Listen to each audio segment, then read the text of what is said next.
Hello people, YouTube, still right here, the Malik Aaron, and today, I'm back with the Matrix collection, right here. Sadly, it's not these two movies, but it is the, I would consider it more or less an add-on, the Animatrix. So this is a Japanese anthology surrounding the Matrix, and it consists of 9 little short films. And they're mainly oversee the Wachowskis oversaw them, but they actually wrote 4 of them. And forgot most of their names. I know the first one is Final Flight of the Ortis. Next one is the Second Renaissance Part 1 and 2. That's 2 and 3. Another one was Kid's Story. Another one was World Record. Another one was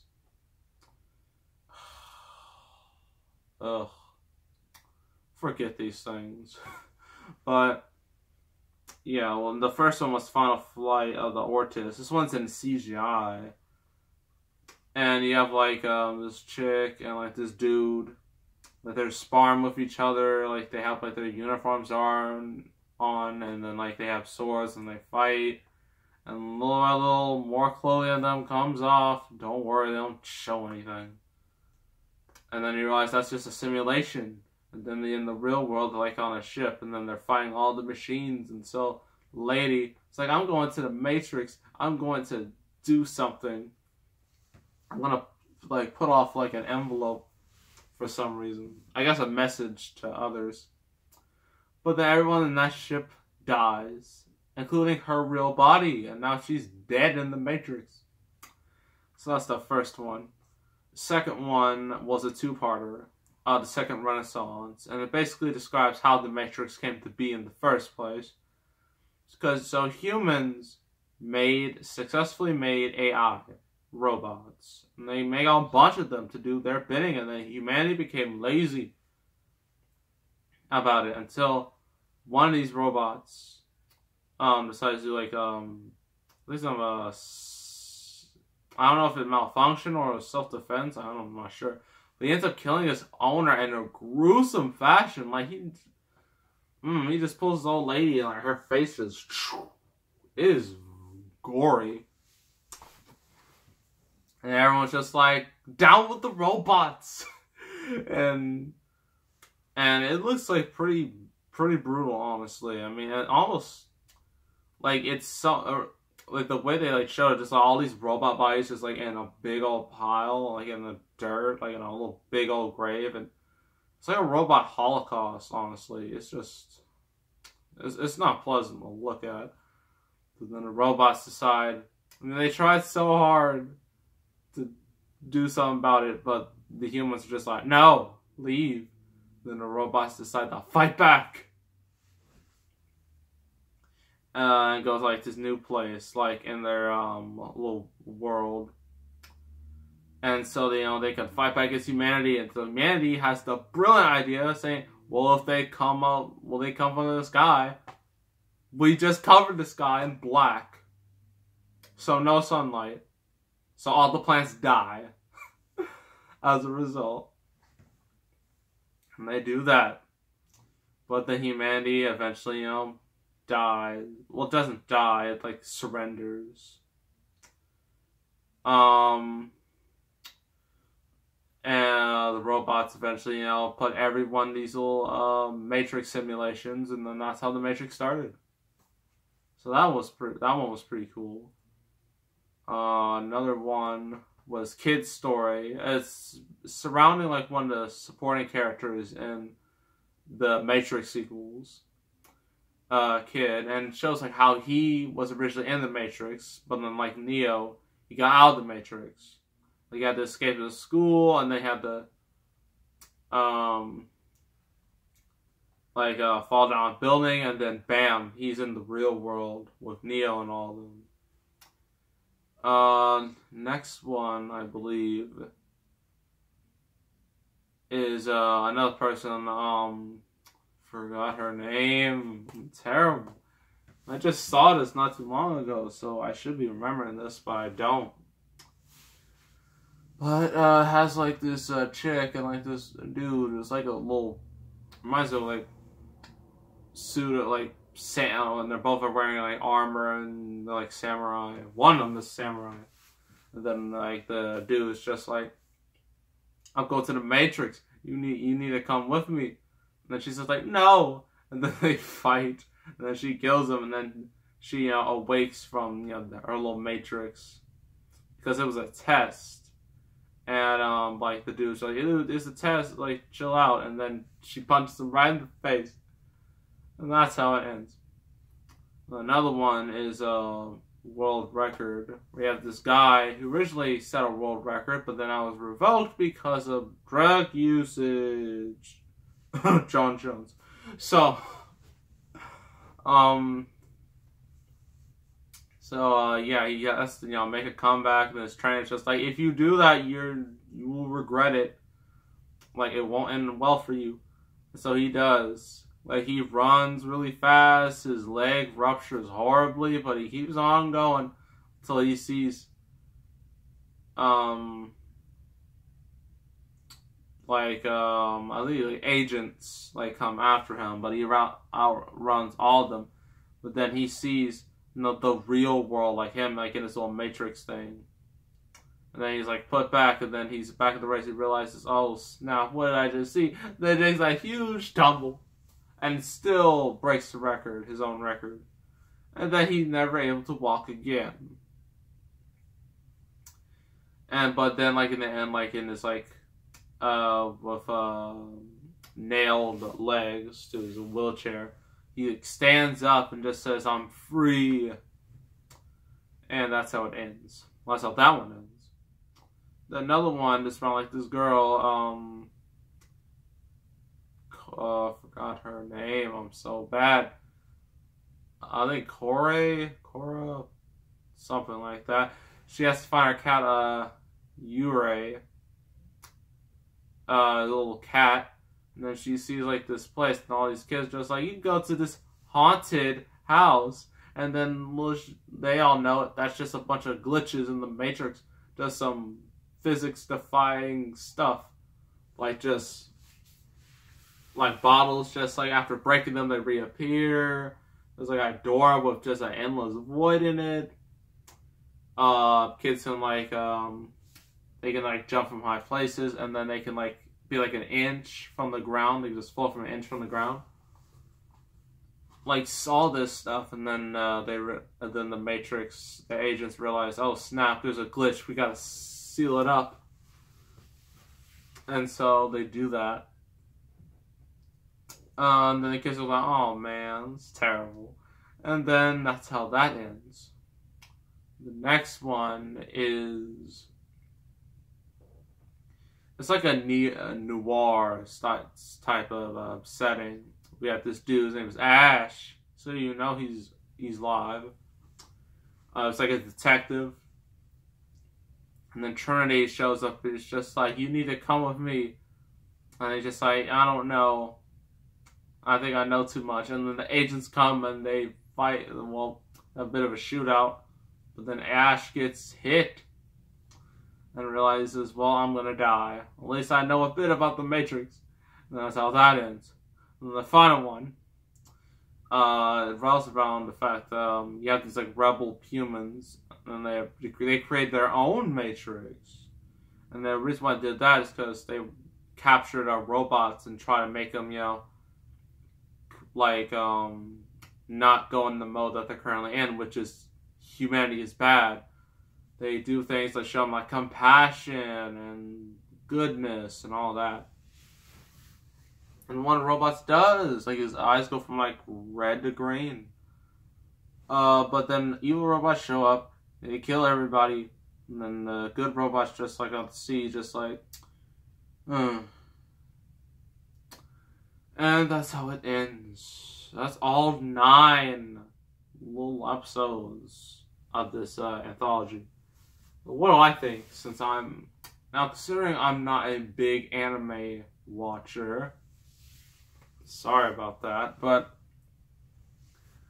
personally, I liked it. The ones I liked the most, I thought were the most interesting, were the Second Renaissance, Part 1 and 2. What else? The world record, the one with the kids defying physics, and Kid Story. Those are the ones I was like literally really interested in. Everything else was just kind of a blur, to be honest. I mean, they had some cool stuff in it, but it was just kind of, it just wasn't as interesting, to be honest. So, I mean, the animation, like, it varies from time to time. I mean, some is CGI, some is traditional, some is in weird styles. But yeah, I mean, it still looks pretty cool. So yeah, that's all I can really say on the Animatrix. And I'm going to give it... It's hard to give something like this a rating because it's an anthology, but from what I've seen, I'm going to give it a 7 out of 10. If you like anime, you'll probably like this.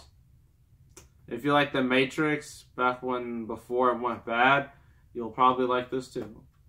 So that's my review of the Animatrix right here. So now we're going to get to, I don't even know what's going to happen next. So I guess we're just going to have to find out right now. Alright, nobody's here, so I guess that's the end of the video. Oh, you didn't know? Oh no. Please don't tell me it's not you. Yes it is, it's me, the D-O-double-G, Road Dogg. Oh. Well, this is the first time on the show, so now you're gonna have to explain yourself to the audience who doesn't watch wrestling. My name is Road Dogg. Or Jesse James, to be precise. I was with the tag team, the New Age Outlaws. My partner, Billy Gunn, you see on my shirt. And we were a pretty successful tag team. As part of the legendary stable, D-Generation X. With my good buddies, Triple H, Shawn Michaels, X-Pac. It was great times. Then... all that happened, and now I am currently the greatest writer of all time on Smackdown. That's right, that's me. Made all those amazing pay-per-views. So yeah, that's me. Greatest writer of all time. Yeah, that's real funny. We talked about that's true. I am the greatest. You are not the greatest. You are far from the greatest. Come on, man. I made so many good pay-per-views. I did Backlash 2016, No Mercy, TLC, Elimination Chamber. Yeah, those were all good, but then after WrestleMania, the quality dipped horribly. Well, blame Vince. Oh, sorry about that. Blame Vince. Don't blame me. Just a writer. Well, you're the one writing the show. You're the one booking everybody, so clearly it's your fault.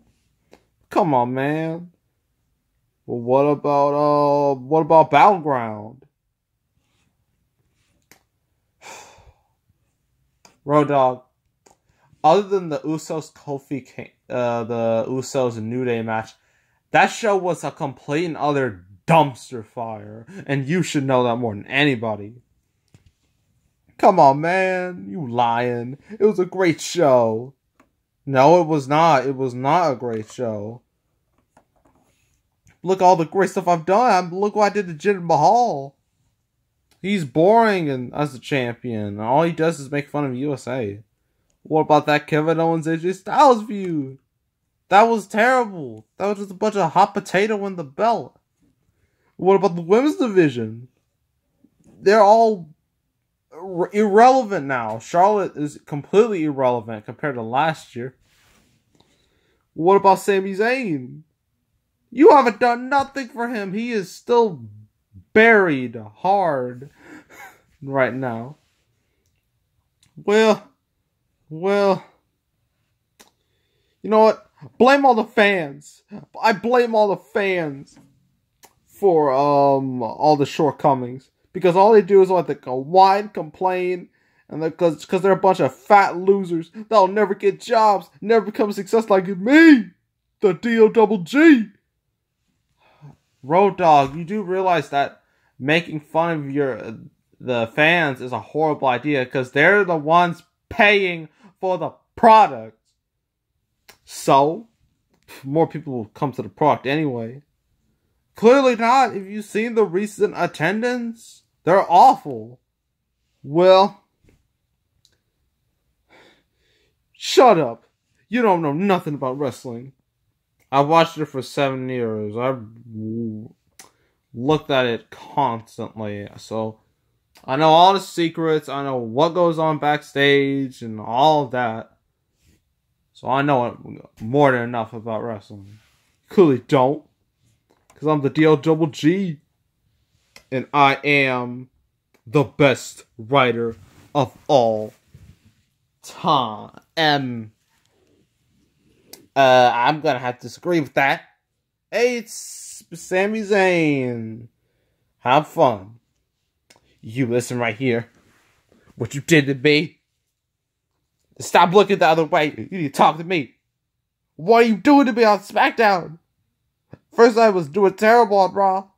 And now on Smackdown, I'm doing even worse. What the heck? You don't even give me a title shot or nothing. Come on, man. You'll get it. Probably never. But you'll get it. I heard that. Now I'm real triggered. I'm gonna beat you up. Hold on, Sami. It is me, the phenomenal one, AJ Styles. And I want to beat him up as much as you do. Why? I made you champion. You put me in an awful feud with Owens. That helped nobody. No, it was great. It was great entertainment. For especially me. And only you. The audience hated it. Really, they love everything I write. I mean, look what I'm doing to Dolph Ziggler. And while I'm doing the Jinder Mahal, making all those jokes about Shinsuke Nakamura. That was awful. That was horrible. No one thought that was funny. Well, I did. I thought it was hilarious. That's it. Alright, Sami. We're going to team up and beat up this clown. Alright, no problem. Oh. These two are beating up Road Dogg. Oh, something most fans would like to do these days. We're doing now. Oh. This is the WWE for treating me like a joke. Oh. Haluva kick. And this is for you for treating me like nothing. Oh, Swanton. This is for you not giving me a WWE Championship match. Oh. Styles Clash. Because I should be champion. If I was, the show would be much better. Because when I was champion, the show was sky high. The quality was still good. But then after Mania, everything went downhill because of you. Well, that was fun. Yeah, man, that was fun. We should team up more sometime. So what's the next review? Well, it is going to be a predecessor to a movie that I already reviewed this week.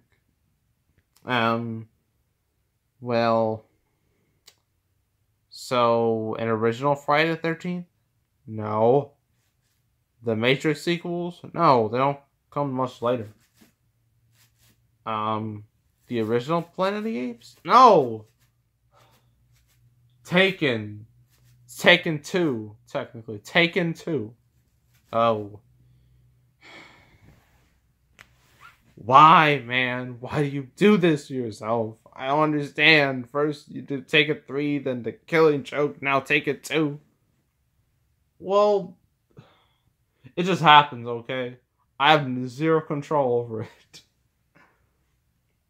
And besides, Taken 2 It's not as bad as Tekken 3, but it's still pretty bad. Of course it is. So, make sure to subscribe, like this video, leave a comment, and we'll see you all next time. We are out.